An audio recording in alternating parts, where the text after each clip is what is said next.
ಪಾಪಮ್ಮ ಯಾರನ್ನು ಹುಡುಕ್ತಿದ್ದೀರಾ? ಆರತಿ ತಟ್ಟೆ ಬೇರೆ ಇಟ್ಕೊಂಡಿದ್ದೀರಾ?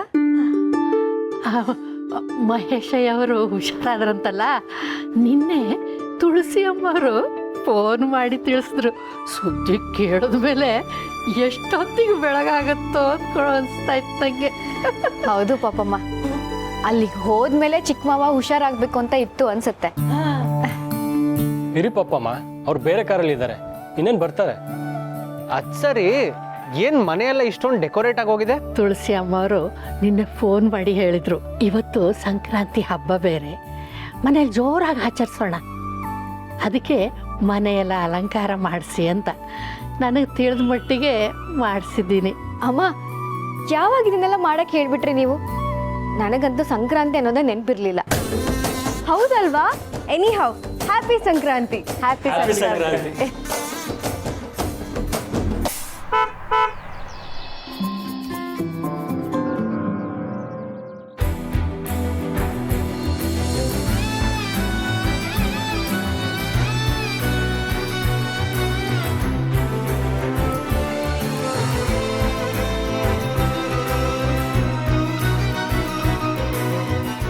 ಅಣ್ಣ, ನಮ್ಮನೆ ಇನ್ನೂ ಹಾಗೆ ಇದೆಯಲ್ಲೋ? ನಾವು ಬೆವರು ಸುರಿಸಿ ಕಟ್ಟಿದ ಮನೆ. ಹೌದು ಮಹೇಶ, ಎಲ್ಲ ಹಾಗೆ ಇದೆ. ಮಹೇಶಯ್ಯ ಅವರೇ, ಪಾಪಮ್ಮ, ನೀವು ಮಾತ್ರ ಹಾಗೆ ಇದ್ದೀರಾ. ಅದೇ ನಗು, ಅದೇ ಮುಗ್ಧತೆ. ನಿಮ್ಮನ್ನ ಈಗ ನೋಡೋ ದಿನ ಯಾವಾಗ ಬರುತ್ತೋ ಅಂದ್ಕೊಂಡಿದ್ದೆ, ಕೊನೆಗೂ ಭಗವಂತ ಕಂಡ್ಬಿಟ್ಟ.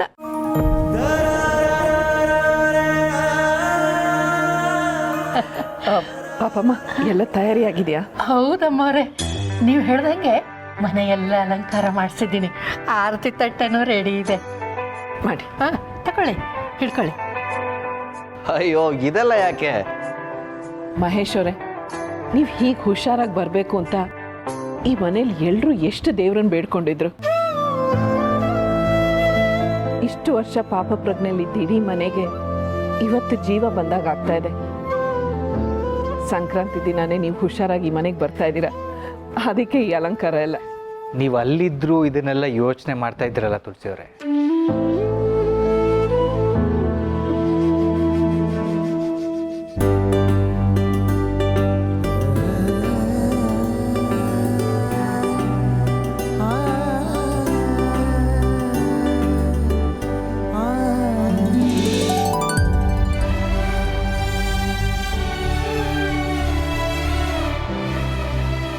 ಇದೆಲ್ಲ ಕನಸು ಅನಿಸ್ತಿದೆ ಮಹೇಶಯ್ಯ ಅವರೇ.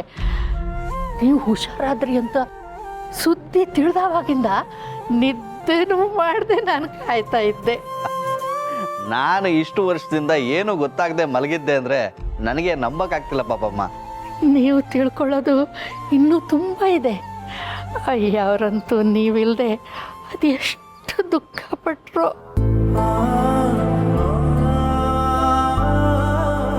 ಒಂದಿನೂ ಬಿಡದೆ ನಿಮ್ಮನ್ನು ಮಾತಾಡ್ಸೋರು, ನೀವು ಹುಷಾರಾಗಲಿ ಅಂತ ಬೇಡ್ಕೊಳ್ತಾ ಇರೋರು. ಕೊನೆಗೂ ಅವ್ರ ಪ್ರಾರ್ಥನೆನ ದೇವ್ರು ಕೇಳಿಸ್ಕೊಂಡ.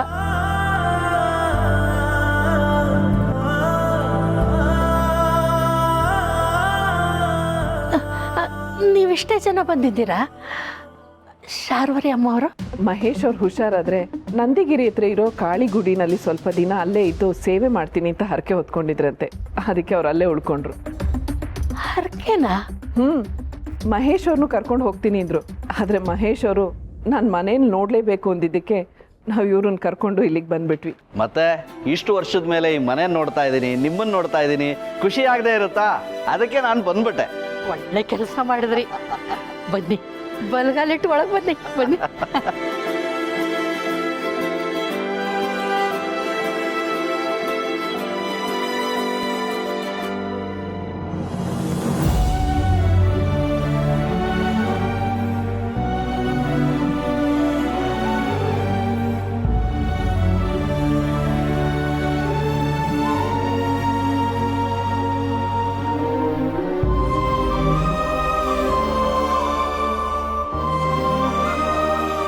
ಖುಷಿನ ಮಹೇಶ?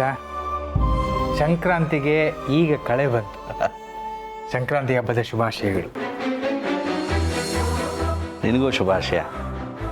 ಅದಕ್ಕೆ ಇಲ್ಲಿ ಬನ್ನಿ, ಆಶೀರ್ವಾದ ಮಾಡಿ.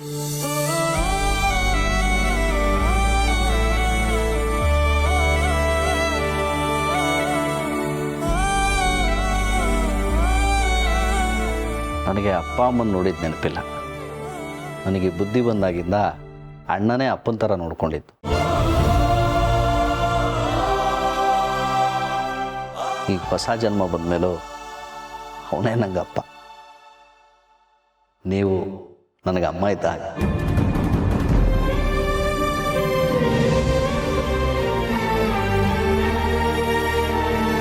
ಹಾಗಾದ್ರೆ ಈ ಸಲ ಹಬ್ಬ ಜೋರು.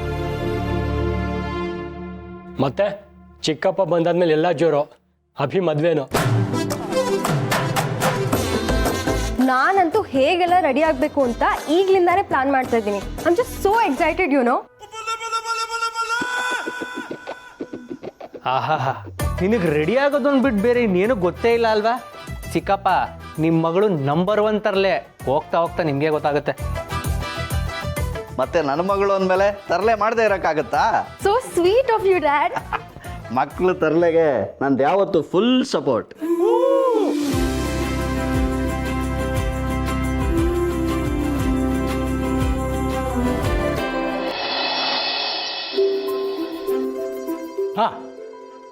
ಈಗ ನಮ್ಮ ಓಡ್ ಹೋದವಳು ನಾವು ಸಂಕ್ರಾಂತಿನ ಯಾಕೆ ಆಚರಿಸ್ತೀವಿ ಅಂತ ವಿವರವಾಗಿ ಹೇಳ್ತಾಳೆ. ಈ ಮನೆಯಲ್ಲಿ ಓಡ್ ಹೋದವಳು ಅಂತ ಇರೋದು ನೀನೊಬ್ಳೆ ತಾನೆ? ಚೆನ್ನಾಗಿ ಕೇಳಿದೆ. ಅಷ್ಟು ಗೊತ್ತಿಲ್ವಾ? ಎಲ್ಲ ಹಬ್ಬ ತರನೇ ಇದು ಒಂದು ಹಬ್ಬ. ಸ್ವೀಟ್ ಪೊಂಗಲ್ಲು, ಖಾರ ಪೊಂಗಲ್ಲು, ಎಳ್ಳು ಬೆಲ್ಲ ಹಂಚಕ್ಕೆ ಒಂದು ಹಬ್ಬ ಅಂತ ಬೇಕಲ್ವಾ? ಅದಕ್ಕೆ ಸಂಕ್ರಾಂತಿ ಅಂತ ಮಾಡ್ತಾರೆ. ಏ, ನಿನಗೆ ತಿನ್ನೋದು ಒಂದು ಬಿಟ್ಟರೆ ಬೇರೆ ಏನೂ ಗೊತ್ತಿಲ್ವಾ? ನೋಡಿ, ಸಂಕ್ರಾಂತಿಗೆ ಸುಗ್ಗಿ ಹಬ್ಬ ಅಂತಾನೂ ಕರೀತಾರೆ. ಅಂದರೆ ರೈತರ ಬೆಳೆ ಫಸಲಿಗೆ ಬರುವಂಥ ಟೈಮ್ ಇದು. ಈಗ ರೈತರು ಹೊಲಗಳಿಗೆ ಹೋಗಿ ಬೆಳೆಗೆ ಪೂಜೆ ಮಾಡಿ ಆ ಭಗವಂತನಿಗೆ ಕೃತಜ್ಞತೆ ಅರ್ಪಿಸ್ತಾರೆ. ಹೌದು, ಈ ಸಂಕ್ರಾಂತಿಯಲ್ಲಿ ಸೂರ್ಯ ತನ್ನ ಪಥವನ್ನು ಬದಲಾಯಿಸ್ತಾನೆ. ಅದನ್ನು ಉತ್ತರಾಯಣ ಪರ್ವಕಾಲ ಅಂತಾನೂ ಕರೀತಾರೆ. ಕುರುಕ್ಷೇತ್ರದಲ್ಲಿ ಶರಶೈಯಲ್ಲಿ ಮಲಗಿದ್ದ ಭೀಷ್ಮ ಉತ್ತರಾಯಣ ಬರೋವರೆಗೂ ಪ್ರಾಣ ಬಿಡದೆ ಕಾಯ್ತಾ ಇದ್ದ.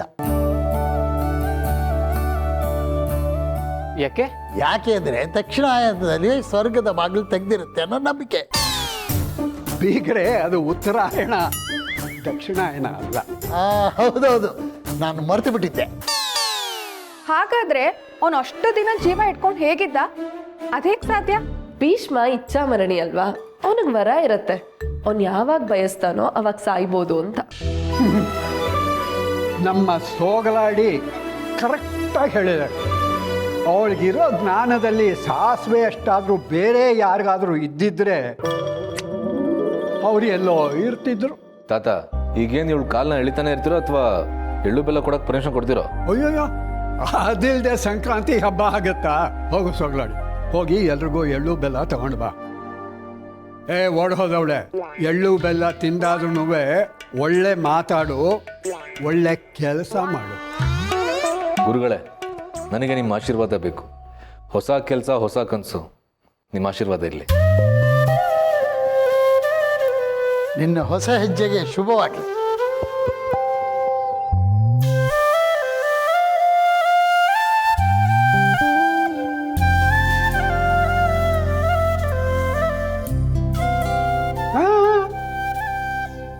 ಅವಳು ಗರ್ಭಿಣಿ, ಎಳ್ಳು ತಿನ್ನೋ ಹಾಗಿಲ್ಲ.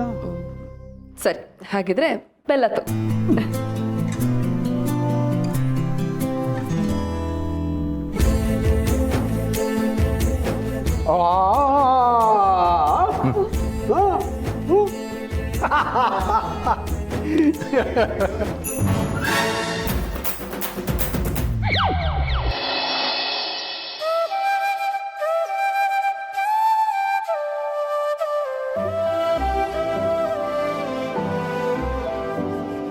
ಮಾವನವ್ರಿಗೆ ಈ ಸಕ್ಕರೆ ಹೆಚ್ಚು ಅಂದ್ರೆ ಪ್ರಾಣ.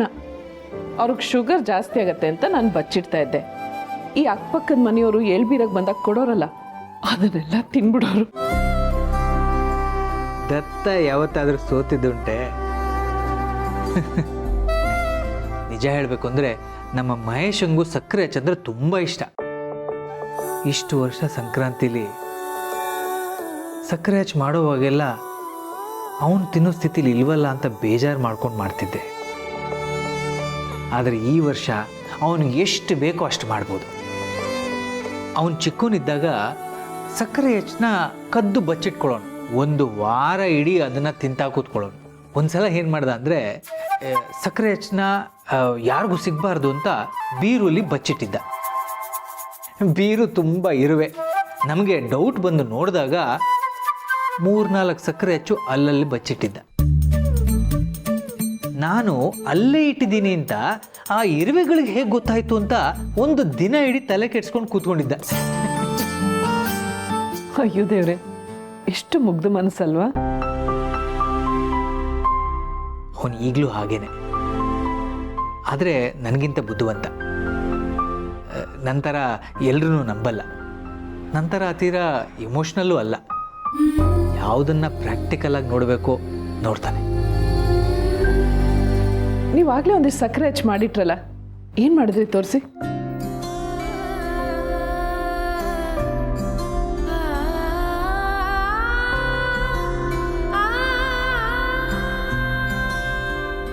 ತುಳಸಿ ಕಟ್ಟೆ.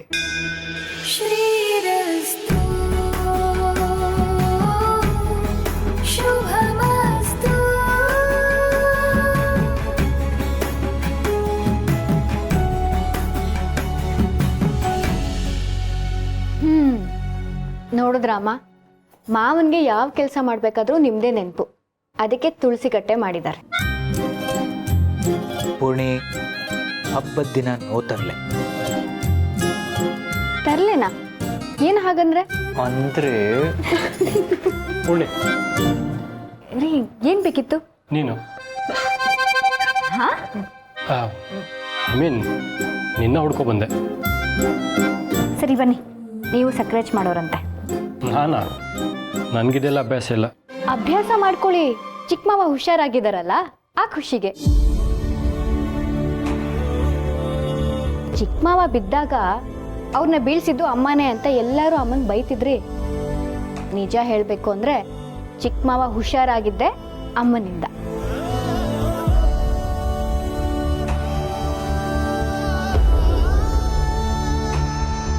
ಆಕ್ಸಿಡೆಂಟ್ ಆಗಿತ್ತಲ್ಲ, ಅದನ್ನ ಯಾರೋ ಮಾಡಿಸಿದ್ದು.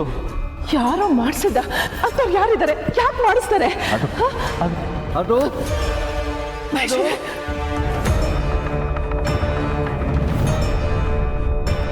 ಶಾರ್ವರಿಯವರು ಆ ವೀಲ್ ಚೇರ್ ಯಾಕೆ ಬಿಟ್ಬಿಟ್ರಾಗ? ಬೇಕಂತಲೇ ಮಾಡಿದ್ರು ಅಥವಾ ಒಳ್ಳೆ ಉದ್ದೇಶ ಇತ್ತೋ ನನಗೆ ಗೊತ್ತಿಲ್ಲ. ಆದರೆ ಚಿಕ್ಕಪ್ಪನಿಗೆ ಹೊಸ ಜನ್ಮ ಸಿಕ್ತು. ಅದಕ್ಕೆ ಗೊತ್ತಿದ್ದೋ ಗೊತ್ತಿಲ್ಲದೇನೋ ನೀವೇ ಕಾರಣ. So thanks.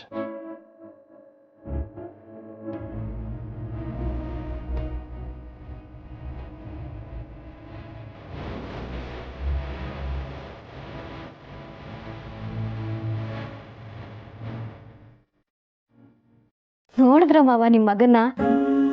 ಅವ್ರಿಗೆ ಯಾರಾದ್ರೂ ಒಳ್ಳೇದ್ ಮಾಡಿದ್ರೆ ಅದನ್ನ ಹೇಳ್ದೆ ಮನ್ಸಲ್ಲಿ ಇಟ್ಕೊಳ್ಳೋದಕ್ ಬರೋದೇ ಇಲ್ಲ.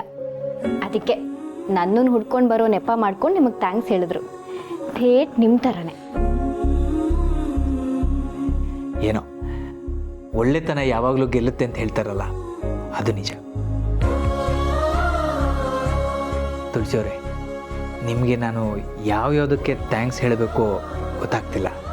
ಯಾವುದಕ್ಕೂ ಬೇಡ, ಯಾಕೆಂದ್ರೆ ಫ್ರೆಂಡ್ಸ್ಗಳ ಮಧ್ಯೆ no sorry no thank you ಅಲ್ವಾ? ನೀವಿಬ್ರು ಯಾವಾಗಲೂ ಹೀಗೆ ನಗ್ನಗ್ತಾ ಇರಿ. ನಾನು ರೂಮಲ್ಲಿ ನೀರಿಲ್ಲ ಅಂತ ತಗೊಂಡು ಹೋಗಿ ಬಂದೆ, ನೀವು ಮುಂದುವರಿಸಿ. ಮಾವ, ಇನ್ನೊಂದೆರಡು ತುಳಸಿ ಕಟ್ಟೆ ಕಟ್ಟಿ.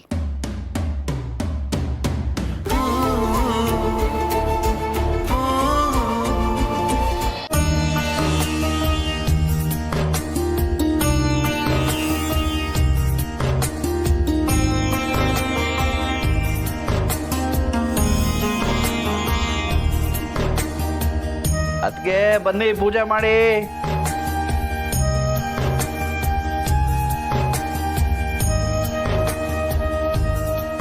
ಡ್ಯಾಡ್, ಈ ಶುಗರ್ ಕೇನ್ ಪ್ಲಾಂಟ್ನ ಇಲ್ಲಿ ಯಾಕೆ ಹಾಕಿರೋದು? ಕಬ್ಬು ಅಂತ 2 ಅಕ್ಷರದಲ್ಲಿ ಹೇಳೋದನ್ನ ಕಿಲೋಮೀಟರ್ ಉದ್ದ ಇಂಗ್ಲಿಷ್ ಹೆಸರಲ್ಲಿ ಹೇಳ್ತಿದ್ಯಲ್ಲ. ಸಾರಿ, ಈ ಕಬ್ಬನ್ನ ಇಲ್ಲಿ ಯಾಕೆ ಹಾಕಿರೋದು? ಯಾಕಂದ್ರೆ ಸಂಕ್ರಾಂತಿ ಸುಗ್ಗಿ ಹಬ್ಬ. ರೈತರು ಬೆಳೆದಿರೋ ವರ್ಷದ ಮೊದಲನೇ ಬೆಳೆನ ದೇವ್ರಿಗೆ ಕೊಡ್ತೀವಿ. ಸಂಕ್ರಾಂತಿ ಹಬ್ಬದ ಟೈಮಲ್ಲೇ ಕಬ್ಬಿನ ಸೀಸನ್ನು ಆಗಿರೋದ್ರಿಂದ ಅದನ್ನು ದೇವ್ರಿಗಿಟ್ಟು ಪೂಜೆ ಮಾಡ್ತೀವಿ. ಓ, ಆಮೇಲೆ ಇದನ್ನ ತಿನ್ಬೇಕಾ? ಹೌದು, ದೇವ್ರಿಗೆ ನೈವೇದ್ಯ ಆದಮೇಲೆ ತಿನ್ನಬೇಕು. ಕಬ್ಬಿನಲ್ಲಿ ಐರನ್ ಇರುತ್ತೆ. ಅದು ಅಲ್ಲದೆ ಇದು ಕೊಲೆಸ್ಟ್ರಾಲ್ಗೆ ತುಂಬ ಒಳ್ಳೆಯದು. ಗೊತ್ತಾಯ್ತಾ? ಇನ್ನು ಕೊಬ್ಬು ಜಾಸ್ತಿ ಅಂತಾನೆ ಹೇಳ್ತಾ ಇರೋದು. ಅವಾಗ ಕಬ್ಬು ತಿಂತಾರೆ. ನನಗೆ ಕೊಬ್ಬ? ಮದುವೆ ಆಗ್ತಿದ್ದೀನಿ ಅಂತ ಕೊಬ್ಬಾಡ್ತಿರೋದು ನೀನು. ಅಭಿನಿಧಿ, ಪೂಜೆ ಟೈಮಲ್ಲಿ ಏನ್ರೋ ನಿಮ್ಮದು? ಚಿಕ್ಕಪ್ಪ, ನೀವು ಹೇಳಿ, ಸಂಕ್ರಾಂತಿ ಹಬ್ಬ ಏನಕ್ಕೆ ಆಚರಿಸ್ತಾರೆ? ಸಂಕ್ರಾಂತಿ ಅಂದರೆ ಬದಲಾವಣೆ. ಸೂರ್ಯ ಧನುರ್ರಾಶಿಯಿಂದ ಮಕರ ರಾಶಿಗೆ ಪಥ ಬದಲಾವಣೆ ಮಾಡ್ತಾನೆ. ಸೂರ್ಯ 12 ರಾಶಿಗೆ ಚಲಿಸಿದ್ರು ಮಕರ ರಾಶಿಗೆ ಬರೋದು ವಿಶೇಷ. ಯಾಕಪ್ಪ ಅಂದರೆ ಆಗಿನಿಂದ ಉತ್ತರಾಯಣ ಶುರುವಾಗತ್ತೆ. ನಾವು ಧನುರ್ಮಾಸನ ಶುಭ ಅಂತ ಕನ್ಸಿಡರ್ ಮಾಡೋದಿಲ್ಲ, ಅದನ್ನು ಶೂನ್ಯ ಮಾಸ ಅಂತ ಕರಿತೀವಿ. ಅದಕ್ಕೆ ಸಂಕ್ರಾಂತಿ ಆಗಿ ಮಕರ ಮಾಸ ಯಾವಾಗ ಶುರುವಾಗುತ್ತೋ ಆಗ ಶುಭ ಕಾರ್ಯ ಎಲ್ಲ ಮಾಡ್ಬೋದು. ಅದಕ್ಕೇನಾ ಅಮ್ಮ ಅಭಿ ಮದ್ವೆಗೆ ಸಂಕ್ರಾಂತಿ ಆದ್ಮೇಲೆ ಮುಹೂರ್ತ ನೋಡೋಣ ಅಂದಿತ್ತು? ಹೌದು ಪೂರ್ಣಿ, ಇನ್ಮೇಲೆ ಯಾವುದೇ ಶುಭ ಕಾರ್ಯ ಬೇಕಾದರೂ ಮಾಡ್ಬೋದು. ಈಗ ಸದ್ಯಕ್ಕೆ ಪೂಜೆ ಮಾಡೋಣ.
ಎಳ್ಳು ಬೆಲ್ಲ ತಿಂದು ಒಳ್ಳೊಳ್ಳೆ ಮಾತಾಡಿ. ಗೊತ್ತಾಯ್ತಾ? ಹೆಲೋ, ಎಳ್ಳು ಬೆಲ್ಲ ತಿಂದು ಒಳ್ಳೆ ಮಾತಾಡೋದು ಹಳೆ ಮಾತಾಯ್ತು. ಈಗೆಲ್ಲ ಎಳ್ಳು ಬೆಲ್ಲ ತಿಂದು ಒಳ್ಳೊಳ್ಳೆ ರೀಲ್ಸ್ ಮಾಡಿ ಅನ್ಬೇಕು. ಇದೇ ಆಯ್ತು ನಿಂದು. ತರ್ಲೆ ಸರ್.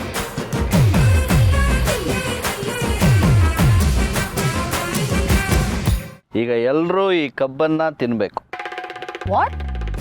ನೈಫು ಇಲ್ಲ, ಏನೂ ಇಲ್ಲ. ಹೇಗೆ ಕಟ್ ಮಾಡ್ಕೊಳ್ಳೋದು? ಕಬ್ಬನ್ನ ಯಾರಾದ್ರೂ ಕಟ್ ಮಾಡ್ಕೊಂಡು ತಿಂತಾರಾ? ನಾವೆಲ್ಲ ಶುಗರ್ ಕೇನ್ ಜ್ಯೂಸ್ ಮಾಡ್ಕೊಂಡೇ ಕುಡಿಯೋದು. ಹೌದು, ನಾನು ಜ್ಯೂಸೇ ಕುಡ್ದಿರೋದು. ಕಬ್ಬನ್ನ ಹೀಗೆ ತಿಂದ್ರೇನೆ ಮಜಾ. ಸ್ವಂತ ಹಲ್ಲಲ್ಲಿ ಕಚ್ಚಿ ತಿನ್ಬೇಕು, ಆಗ ಹಲ್ಲಿಗೂ ಶಕ್ತಿ ಬರುತ್ತೆ. ಹಲ್ಲಲ್ಲಿ ಕಚ್ಚಿ ತಿನ್ಬೇಕಾ? No way, impossible. ಯಾಕಾಗಲ್ಲ? ಏನ್ ನಡೀತಿದೆ ಇಲ್ಲಿ? ಕಬ್ಬು ತಿನ್ನೋ ಟ್ರೈನಿಂಗು. ನೀನು ಜಾಯ್ನ್ ಆಗ್ಬೋದು. ಮಹೇಶ, ಮಕ್ಕಳಿಗೆ ಇದೆಲ್ಲ ಗೊತ್ತಿಲ್ಲ ಕಣೋ. ಇವರು ಇಷ್ಟು ವರ್ಷದಲ್ಲಿ ಇದನ್ನೆಲ್ಲ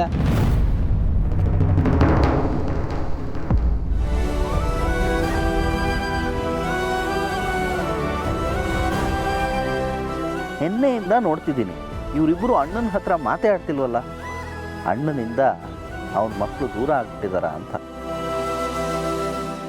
ಏನಿವಾಗ ನಾನು ಟ್ರೈ ಮಾಡ್ಲಾ?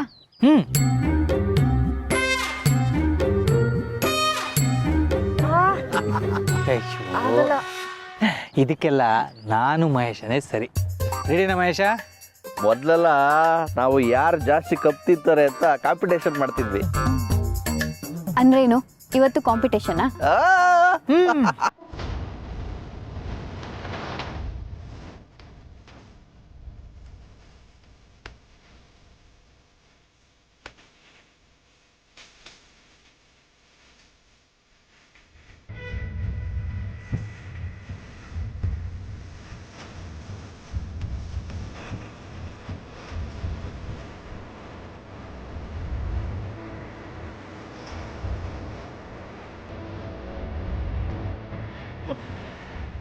ಸಾಕಾಯ್ತಣ್ಣ, ನೀನೇ ಗೆದ್ದೆ.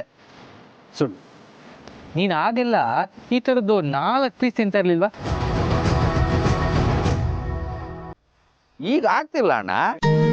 ಏಯ್ ಕಳ್ಳ, ನನಗೆ ಗೊತ್ತು ನಾನು ಗೆಲ್ಲಿ ಅಂತ ನೀನು ಹೀಗೆ ಮಾಡಿದೆ ಅಲ್ವಾ? ಮತ್ತೆ ಆಗೆಲ್ಲ ನೀನು ನಾನು ಗೆಲ್ಲಿ ಅಂತ ಹೀಗೆ ಸೋತಂಗೆ ನಾಟಕ ಮಾಡ್ತಿರ್ಲಿಲ್ವಾ? ಇನ್ಮೇಲೆ ನಾನು ಸೋತಾದ್ರೂ ಸರಿ, ನಿನ್ನನ್ನು ಗೆಲ್ಲಿಸ್ತೀನಣ್ಣ.